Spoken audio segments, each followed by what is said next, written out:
Ao acordar, ele percebe que as pessoas estavam chamando de Vossa Alteza. Ele então olha para suas roupas e fica sem entender nada. E ao olhar ao redor, ele se pergunta onde diabos eu estou. Eu não estava trabalhando? Um velho chega e fala: Vossa Alteza já está quase na hora da execução. Por favor, se apresse e anuncie o decreto. Nosso menino estava confuso. No entanto, um turbilhão de memórias começa a aparecer em sua mente. E agora, finalmente, ele tem noção do que está acontecendo. Ele é o quarto príncipe do Castelo Cinzento, Roland Wimbledon. O rei decretou para que eles lutassem pelo trono, para decidir quem será o sucessor. Ele colocou vários territórios sob o comando de seus 5 filhos adultos, e baseado no desempenho deles de governar pelos próximos 5 anos, o rei decidirá quem se tornará o sucessor. O rei então diz: durante esses 5 anos, eu quero testemunhar pessoalmente as suas capacidades de governar nas terras que lhes foram dadas. A luta pela herança do trono será uma competição justa. Roland então pergunta: você acha que estamos jogando um jogo de estratégia em tempo real? Quem garantirá que as condições inimigas de todos serão as mesmas? Força física, o atributo exagerado do primeiro príncipe. Riqueza, o atributo principal do segundo príncipe. Força militar, o atributo principal da terceira princesa. Inteligência, atributo principal da quinta princesa. E por fim, o que passa seu tempo bebendo e praticando indulgência em prazer. Esse é o quarto príncipe, que nunca foi favorecido. Ele foi designado para essa cidade fronteiriça, onde nem mesmo a ave iria querer cagar, vivendo em uma cidade onde excremento é jogado em qualquer lugar, na eminência de uma peste negra. Realmente tudo está nos conformes. Depois de descobrir a sua atual situação, o prota se sente um beco sem saída. No entanto, ele é interrompido pelo velho, que diz: Vossa Majestade, já é hora da execução. Por favor, se apresse e anuncie o seu decreto. Roland então cai na real, e ele pensa isso mesmo. O motivo pelo qual o quarto príncipe estava aqui foi porque ele estava planejando executar uma bruxa. A cena então corta pra multidão, e eles gritavam: bruxa maldita, encarnação do mal, por ter feito tantas coisas ruins, enforque-na até a morte. Vendo toda aquela situação, Roland fica surpreso, e pensa em um lugar onde a civilização não tem a mente aberta. Sério que esse tipo de coisa idiota existe mesmo? Colocando a dor e culpa tudo em apenas uma única pessoa miserável? Ele então bate a mão no papel, e decreta que libertem a bruxa. Todos ficam sem entender nada, surpresos com a decisão do príncipe. Vendo como as pessoas reagiram, Roland inventa uma desculpa dizendo que está cansado, e é melhor eles fazerem o decreto outro dia. O velhote tenta fazer ele mudar de ideia, e em seguida Carter, o cavaleiro-chefe, diz: Vossa Alteza, isso não é brincadeira, pois uma vez que a identidade da bruxa for confirmada, elas devem ser mortas imediatamente. Senão, o que faremos se isso atrair outras bruxas para libertarem-na? Vendo a reação de Carter, Roland pensa: um cavaleiro que tem um braço mais grosso que o corpo de uma pessoa está com medo de uma simples invasão na prisão. Em seguida ele se vira e pergunta se não seria melhor se mais algumas bruxas viessem, pois assim eles poderiam capturar todas de uma vez. E por fim ele fala: eu vou descansar, todos vocês estão dispensados. Carter simplesmente não entendeu o que aconteceu ali. A cena então corta para o Castelo do Sul, residência temporária do príncipe, e ao chegar lá o prota rapidamente fecha a porta e começa a refletir, tentando entender o que está acontecendo e como ele vai sair dessa situação. Ele pensa que a última vez que ele falou com tantas pessoas de verdade foi no Ano Novo Chinês, e que pode ser que ele tenha morrido por trabalhar demais, e depois ele reencarnou nesse lugar maldito. Após isso ele se recompõe e pensa: deixa pra lá, isso aí ainda é uma vida a mais. Em todo caso não posso reclamar, daqui pra frente eu sou Roland, então vamos começar conseguindo informações sobre a bruxa. A cena corta pra prisão da cidade da fronteira, e Carter fala: Vossa Alteza, o que o senhor está fazendo é muito perigoso, pois mesmo que ela esteja acorrentada pelo amuleto de retribuição divina, isso não garante que o senhor esteja salvo. Roland então pergunta: meu cavaleiro-chefe, você está com medo de apenas uma mocinha? Isso não é ridículo demais? O cavaleiro tenta argumentar dizendo que elas são as garras do demônio. No entanto, o prota não dá muita bola, e eles continuam caminhando, enquanto o prota pensa: por que esse cara tem o rosto de um homem charmoso, mas é um baita de um tagarela? O prota então finalmente chega lá, e avista a bruxa que estava sentada no chão no canto da cela. Ao ver que o príncipe chegou, ela se levanta e começa a encará-lo com um olhar sério. Roland então fala: venha, deixe-me ver. E enquanto ela caminhava em direção a ele, Carter rapidamente entra na frente do príncipe, dizendo pra bruxa não se aproximar. Irritado, Roland fala que não precisa ficar nervoso. Em frente à bruxa, o prota pergunta qual o seu nome. No entanto, Carter volta a atormentar, dizendo que ela é uma bruxa que usou bruxaria para matar pessoas na mina da Encosta do Norte. Ela é um monstro que nem sequer pode ser queimada até morrer. Vossa Majestade, o senhor não deve falar com ela. Ela com certeza vai te enfeitiçar. No entanto, o prota dá um socão na cabeça dele e pergunta para a bruxa o que aconteceu na mina da Encosta do Norte e se ela pode contar o que houve em detalhes. Ao escutar aquilo, a bruxa faz um olhar triste e Roland pergunta o que foi, não quer falar sobre isso? E ela diz que não é isso que ela irá falar. Meu pai trabalha na mina, mas por causa do colapso que aconteceu, ele ficou preso. Naquela hora, o minerador queria aproveitar a oportunidade para roubar o que tivesse de valioso com ele. No entanto, meu tio decidiu intervir e após trocar golpes com o homem, ele foi jogado pro chão. Ana então grita: tio Ansgar. No entanto, o homem havia levantado a picareta, pronto para finalizar o tio da bruxa. Ela grita não enquanto estende as mãos, e um poder misterioso começa a surgir. Momentos depois, a bruxa estava horrorizada, e no chão aquele homem estava completamente carbonizado. O tio então pergunta a Ana: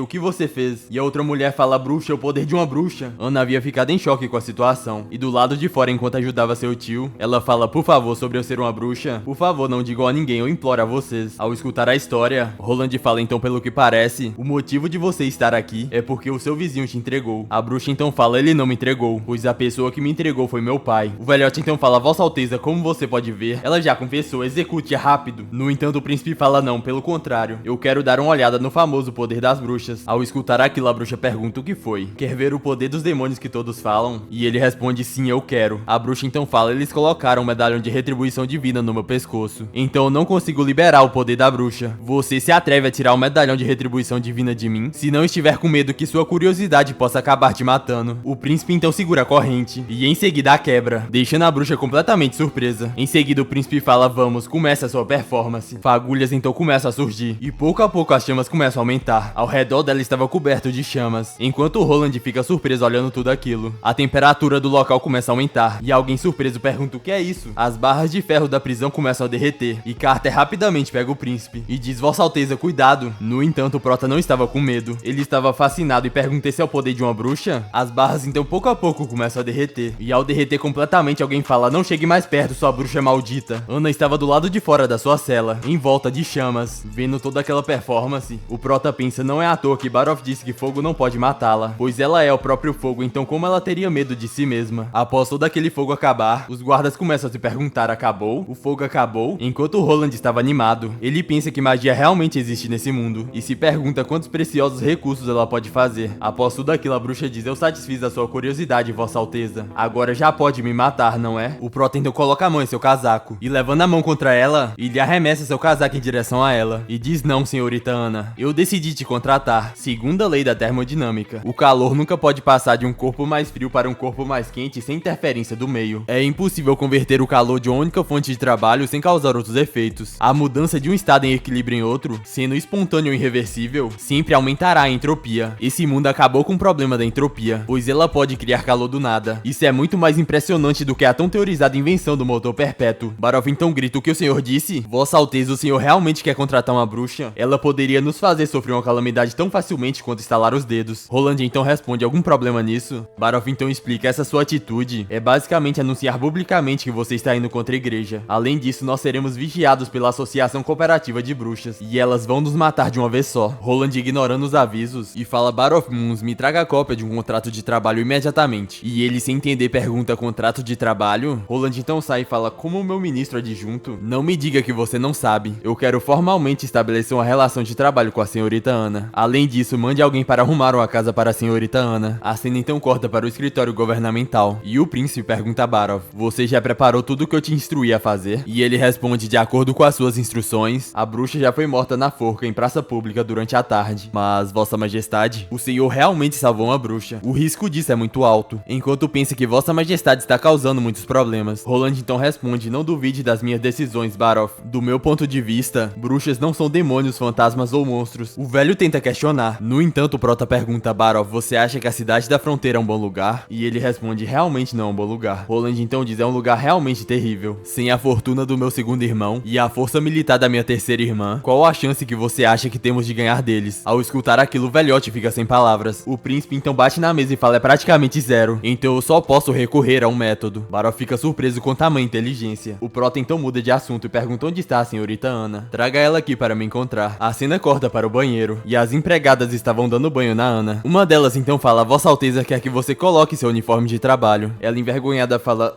eu tenho mesmo que vestir esse tipo de... A cena então corta e o servo fala, senhorita Ana, o príncipe Roland a aguarda. Por favor, me siga. De volta pro príncipe, ele está em frente a uma casa. Ele então pensa, mesmo que tenha sido construída às pressas para Ana ter onde praticar, essa cabana de madeira parece bem decente. O cavaleiro então se curva e fala, Vossa Alteza, a senhorita Ana chegou. Ele então se vira para vê-la e nota que o uniforme ficou muito bem nela. Em frente a Ana, ele concluiu que a decisão dele foi perfeita, pois trajes de trabalhadores são muito duros e roupões de magos são muito embaraçosos. Somente traje de empregado é o mais apropriado para bruxas. O prota então pergunta, o que você acha, senhorita Ana? Essa roupa serve para você? Ela um pouco receosa pergunta, Vossa Majestade, por que você acolheu alguém como eu? Eu sou uma bruxa que tem sangue maligno e corrupto fluindo através do meu corpo. Você não tem medo de mim? Ela então começa a se lembrar de tudo que ela passou sendo bruxa. Ela se lembrou de como era julgada e de como a rotulavam. Após isso, ela faz uma cara de tristeza. No entanto, o nosso menino fala, eu não tenho medo, fazendo com que ela mudasse rapidamente o semblante. Ele então fala, eu acho que pensar que o poder das bruxas tem como origem demônios não é nada além de preconceito humano. O real motivo pelo qual as pessoas te temem é que eles não conseguem compreender esse tipo de poder. Eu não acredito que seu poder é demoníaco. Não acredito em nada mais além de que esse poder pertence a você, somente a você. Roland então estende a mão para ela, e Ana fica completamente admirada, e em seguida pega na mão do príncipe. O Prota então fala: eu irei te auxiliar, ajudando a controlar esse poder. Dentro da casa, a nossa bruxinha estava treinando, e o Prota pergunta: Ana, você ainda pode continuar? Um fogo então começa a surgir em volta dos pés dela, e em seguida se torna uma labareda de fogo. Vendo tudo aquilo, o Prota pensa que praticar controle de fogo não é tão fácil quanto ele pensou. O fogo estava incrivelmente intenso. Ana então percebeu algo estranho. Suas roupas haviam queimado de novo. O Prota pensa que felizmente ele deixou preparado um punhado de roupas reservas, e elas finalmente serão bem usadas. Felizmente Ana insistiu em não usar a roupa de empregada enquanto praticava. Parece ter sido uma decisão um tanto quanto sábia, senão os trajes de empregada seriam todos queimados. Desesperado, alguém grita: reportando para Vossa Alteza. Barov Moons tem algo urgente para reportar a você. O velhote chega ofegante e fala: Vossa Majestade, aqui está você. O esquadrão de patrulha reportou que encontraram traços de bestas demoníacas. Os meses do demônio chegaram cedo esse ano. Ao escutarem aquilo, o Cavaleiro e a Ana ficam surpresos. No entanto, o Prota não sabe o que isso significa. Ele então pergunta: os meses do demônio? Ele olha pra Ana e percebe que ela está completamente amedrontada. Barov então começa a explicar e diz: Vossa Alteza não deve saber sobre isso, mas todo ano após a primeira neve cair, o sol se tornará fraco e escuro, e durante esse período, os portões do inferno dentro da montanha irão se abrir. A cidade fronteiriça não tem capacidade de se proteger, portanto todos seus habitantes terão que migrar para o Forte Cancioneiro. No entanto, por favor, fique tranquilo, a segurança de Vossa Majestade será definitivamente prioridade. Roland então pergunta: você já viu isso antes? Os portões do inferno? E ele responde como pessoas normais poderiam vê-lo, deixando de lado o fato que a montanha é totalmente impossível de se atravessar. Apenas por chegar perto dela, a pessoa seria afetada pelo miasma maligno, a menos que... Ele então olha pra Ana. O Prota então pergunta: a menos o quê? E ele diz: a menos que essa pessoa seja uma bruxa, que caiu da graça e se tornou as garras do demônio. Apenas bruxas não são afetadas pelo miasma demoníaco, e consequentemente são capazes de ver os portões do inferno. O príncipe então pergunta: e as bestas demoníacas? Você jura pelo menos ter visto uma dessas antes, certo? O velho fala que nunca viu uma besta demoníaca antes, pois ele é o mesmo que Vossa Majestade. Essa é a primeira vez dele indo para a cidade fronteiriça, pois no centro do reino de Castelo Cinzento, apenas algumas pessoas encontraram uma verdadeira besta demoníaca. Ao escutar tudo aquilo, o Prota pensa: pra ter que migrar todo ano, como esse lugar vai conseguir avançar? Primeiramente, eu pensei que mesmo que a cidade fronteiriça seja apenas uma terra baldia, pelo menos ainda deveria ter potencial para se desenvolver, mas pelo visto esse lugar não é nada mais do que um buraco sem esperança. O Prota então fala: já que o Forte Cancioneiro é capaz de se defender contra as bestas demoníacas, isso significa que elas não são invencíveis, então por que não podemos derrotá-las na cidade fronteiriça? Barov explica que o Forte Cancioneiro tem uma grande muralha, e as tropas de elite do Duque Rian estão paradas lá. Então, como a vila fronteiriça é um lugar tão pequeno, pode ser comparado a eles. O Prota então pergunta: isso significa que o motivo pelo qual a vila fronteiriça foi construída entre a encosta norte e o rio Shisui era para ser usada como bucha de canhão? Roland, determinado, fala: traga o seu pessoal, vai encontrar os guardas e os caçadores locais. Eles precisam ter vivido aqui por mais de 5 anos. Eles são a melhor escolha para enfrentar as bestas demoníacas. Mais tarde, o Prota está comendo com a Ana. Ele então fala: Ana, conte-me sobre os meses do demônio. E ela responde: tudo bem, Vossa Alteza. Diferente de vocês, nobres, para nós os meses do demônio são um pesadelo que a gente tem que passar todo ano. Um pesadelo que alguém poderia morrer. Como Vossa Majestade sabe, meu pai era um minerador, e como a maioria das pessoas nessa vila viviam uma vida difícil. Todo ano, quando os meses do demônio chegavam, nós transportamos a colheita do ano da cidade fronteiriça para o Forte Cancioneiro, para trocar por comida no próximo ano e algumas moedas de ouro. Durante os meses do demônio, nós ficamos em um estabelecimento temporário no Forte Cancioneiro até o inverno acabar. Houve um ano que os meses do demônio continuaram por 4 meses, e o oficial do governo do forte nos disse que a produção de mineral daquele inverno eram suficientes para apenas 3 meses de comida, e eles só dariam comida para o 4º mês quando a próxima remessa de minerais chegasse. Mas por causa dos meses do demônio não terem acabado ainda, nós ainda éramos incapazes de deixar o Forte Cancioneiro. Não só isso, mas porque a comida e todas as outras necessidades foram todas distribuídas, o forte abusando do fraco era uma ocorrência diária. Algumas pessoas eram incapazes de aguentar durante os meses do demônio. Ao escutar tudo aquilo, o Prota falou: reconheço que isso deve ser bem difícil para uma garota como você, assim como para seu pai. Ela fica cabisbaixa e fala que na verdade durante aquele tempo, seu pai era muito protetor com ela. Um silêncio ensurdecedor fica por lá, e Ana quebra esse silêncio, dizendo: eram 25 moedas de ouro. Meu pai, ele só queria continuar vivendo. O príncipe então bate na mesa, e determinado ele fala: esse tipo de meses do demônio nunca mais virão novamente. Eu garanto para você. Em seguida ele sai de lá, e pergunta: onde está o Barov Moons? Chame-o aqui, eu quero perguntar como ele lidou com os assuntos que eu pedi. A cena corta pro escritório do governo, e o príncipe pergunta: são essas pessoas pelas quais estou procurando? E Barov responde que sim. Esses dois são do esquadrão de patrulha da cidade fronteiriça, e eles estão encarregados de acender o farol todo ano. ano. E esse aqui é o caçador que disse que já lutou contra bestas demoníacas antes e cortou pessoalmente a cabeça de uma dessas bestas. Um dos guardas que estava completamente amedrontado diz: respeitado príncipe Vossa Alteza, a neve começou a cair na torre do farol e nós fomos capazes de avistar movimentos de bestas demoníacas. Elas atravessaram pela floresta oculta. Então nós acendemos o fogo do farol para notificar o povo da cidade para sair. Roland então responde: já que vocês dois vieram juntos, deixe o seu parceiro responder. Como as bestas demoníacas parecem, elas podem ser mortas? O outro guarda então responde: elas podem ser mortas, Vossa Alteza. Originalmente elas eram animais comuns da floresta. Mesmo que eles tenham sido afetados pelo miasma maligno e se tornaram maníacos ferozes, elas ainda podem ser mortas, pois todo ano após os meses do demônio acabar, o forte cancioneiro manda pra fora as tropas de cavalaria para acabar com as bestas remanescentes, que estão no caminho entre o forte e a vila fronteiriça. O caçador que estava lá escutando tudo aquilo, bate o pé no chão e fala: eles não são nada de especial, reportando a Vossa Majestade. Eu matei bestas demoníacas antes, inclusive foram 2 delas. Roland e Barov ficam surpresos com essa informação. O caçador então se ajoelha, e o prota pensa essa aura como esperado de um homem que diz já ter matado bestas demoníacas antes. Barov então disse: esse é um caçador da cidade, e seu nome é Machado de Ferro, e por ele ser tão alto, há rumores que ele possui a linhagem do gigante do clã Mojin. O prota então pergunta: você disse que já matou bestas demoníacas? E o Machado de Ferro responde que já matou uma espécie de javali selvagem e uma espécie de lobo. Surpreso, o prota pergunta: espécies? O que você quer dizer com isso? O caçador então começa a explicar: espécies é o jeito que nós caçadores os classificamos. Eles eram originalmente animais comuns da floresta, mas por causa do miasma maligno infernal, eles ficaram loucos e ferozes, muito difícil de lidar. Espécies de lobo melhoram sua destreza. Além disso, sua velocidade fica impressionante. Se quiser matá-los, terá que preparar uma armadilha. Para a espécie de javali, seu couro negro se torna extremamente duro. É extremamente difícil penetrá-lo. Ao escutar aquilo, o prota reflete: o forte se torna mais forte e o rápido se torna mais rápido. No entanto, ainda são todos animais. O caçador coloca a mão no peito e fala: exatamente, mas eles não são os inimigos mais assustadores. Em seguida, ele levanta sua blusa, mostrando uma cicatriz assustadora. O Machado de Ferro explica que elas são a encarnação do demônio, pois só o inferno seria capaz de criar bestas tão horrendas. Além disso, só viu uma espécie híbrida antes. Ele não só possuía um corpo forte de uma besta feroz, mas ainda tinha um par de asas nas costas e era capaz de voar por uma curta distância. Ela sempre conseguia descobrir onde eu estava, não importa onde eu escondesse. Eu só consegui sobreviver por ter pulado no rio pouco antes de desmaiar. Ao escutar isso, o prota pensa que esse mundo está cada vez mais parecido com o mundo de fantasia, e uma muralha forte consegue impedir bestas comuns, mas e aquelas que conseguem voar? Em seguida, ele pergunta para o seu cavaleiro: os híbridos devem ser raros, não? E Carta responde: não tem muitos deles. A cada período dos meses do demônio, devem ter apenas 2 ou 3 híbridos, senão o forte cancioneiro teria que enfrentar grandes problemas todos os anos. Após escutar tudo o que eles tinham para dizer, o prota conclui: então é isso. E em seguida bate na mesa e anuncia: eu decidi ficar na vila fronteiriça. Todos ficam surpresos e Carter tenta fazer ele mudar de ideia e diz: esse assunto está definitivamente fora de questão, Vossa Alteza. Contra a espécie de javali selvagem sozinha, apenas as tropas de elite do forte cancioneiro são capazes de lidar com eles. Contando com seus grandes números sem uma grande muralha como suporte, dependendo apenas de guardas para defender contra as bestas demoníacas, após as casualidades superarem 10%, com certeza tudo iria desmoronar. O príncipe então pergunta se é assim: se eu te der uma muralha. Te darei uma muralha bem no começo da montanha da encosta do norte e o Rio Vermelho. O cavaleiro então rebate e fala: mesmo que o senhor goste de brincar, o senhor também deve ter um limite. O senhor sabe quanto tempo demoraria para construir uma muralha como essa? Sem mencionar que temos apenas 4 meses até os meses do demônio. Mesmo que tivéssemos 4 anos, talvez não seria tempo suficiente para construirmos uma muralha. O príncipe se senta relaxadamente e fala: eu entendo isso, mas você não deve fazer conclusões precipitadas. Se não tiver uma muralha decente quando chegar a hora, eu vou seguir e recuar para o forte cancioneiro. Não pretendo desperdiçar a minha vida nesse maldito lugar. Carter então para de questionar, se ajoelha e diz: eu juro que irei protegê-lo com minha vida. A cena corta para o porto de Água Clara e a terceira princesa fala: a brisa do mar se tornou fria, o inverno está chegando. Rian, quando nossa tropa das velas negras serão capaz de voltar, ele diz que se nada inesperado acontecer, ela conseguirá chegar no porto de Água Clara em 3 dias. A princesa então fala: essa é a última viagem do ano. Eu espero que eles tragam pra mim uma surpresa satisfatória. Se você guardar peças de ouro no armário, elas serão apenas pedra. Somente gastando as peças de ouro elas serão capazes de provar o seu verdadeiro valor. Vamos voltar para o quarto, pois o vento está ficando cada vez mais forte. De volta pro palácio, Rian pergunta: Vossa Alteza, tem uma coisa que eu não entendo. Como a senhora conseguiu prever tudo isso antes mesmo do rei anunciar a luta pelo trono? Ela pergunta: prever? Eu não sabia que meu pai iria anunciar uma luta pelo trono. Esse tipo de ideia nojenta para ajudar a pavimentar o caminho para aquele querido segundo filho dele. Ela então questiona: será que a pessoa que melhor governar na sua cidade definitivamente estará apta a se sentar no trono do Castelo Cinza? Eu pensei que você conseguiria entender, depois que você viu os planos da frota das Velas Negras, Rian. Rian começa a pensar: então esse é o motivo. Sua frota não foi apenas construída para juntar fortuna, funciona, permitindo saques e não adicionando taxas. Desde que o plano Frotas das Velas Negras começou, já ganhou marinheiros experientes, guerreiros ferozes e suporte do povo. Essa é a terceira princesa do Castelo Cinza. Garcia Wimbledon, uma mulher que é capaz de contar com a sua clareza e força para ascender ao trono. A princesa então se lembra de algo e diz mesmo, deixando isso de lado, ouvi que aqueles truquezinhos falharam. E Rian responde sim, temos apenas notícia da cidade fronteiriça, reportando que a pílula falhou. Quanto aos outros lugares, não temos sequer notícias. Garcia então pega seu chá e diz: se não temos notícia dos outros lugares, significa que eles foram mortos por meus irmãos, como esperado. No entanto, eu não esperava que mesmo meu quarto irmão fosse conseguir sair vivo. Falando a verdade, eu me sinto um pouco desapontada. Rian fala que a pescadora Rei disse em uma carta secreta que ela viu o príncipe comer a pílula com seus próprios olhos. Garcia então fala: falha é falha, não quero ouvir nenhuma explicação. Assim que os meses do demônio começarem, meu adorável quarto irmão irá ao Forte Cancioneiro para se refugiar, não é? Quando as bestas demoníacas atacarem o forte, com certeza estará em confusão por um tempo. Então escreva uma carta para a pescadora Rei. Diga pra ela agarrar essa chance. Rian então fala que sim. E em seguida ela pergunta: a pílula foi comprada do mestre de alquimia em Belize, não é? O que ele disse daquela vez? A pílula é incolor, insípida e derrete imediatamente no contato com a água. A morte é definitiva se a pílula for tomada. Além disso, ela é incurável, é o mais novo feito da sua alquimia, certo? Rian confirma. Ela então impiedosamente manda enforcá-lo. A cena então corta e Ana estava lendo um livro. Um padre se aproxima e perguntando: o que você está lendo de novo hoje? Poesia dos Nobres? Ou será que é a história do desenvolvimento religioso? Ana com um sorriso falou lá, professor Calvambate. No entanto, o sorriso dela pouco a pouco vai se quebrando. E o padre fica atônito. Ele se vê em meio à multidão. E todos falam: bruxa maldita, enforque-a. Ele então olha pro lado e vê uma cena horrenda em sua frente. Ele levanta suas mãos e a coloca no rosto. E começa a falar: não,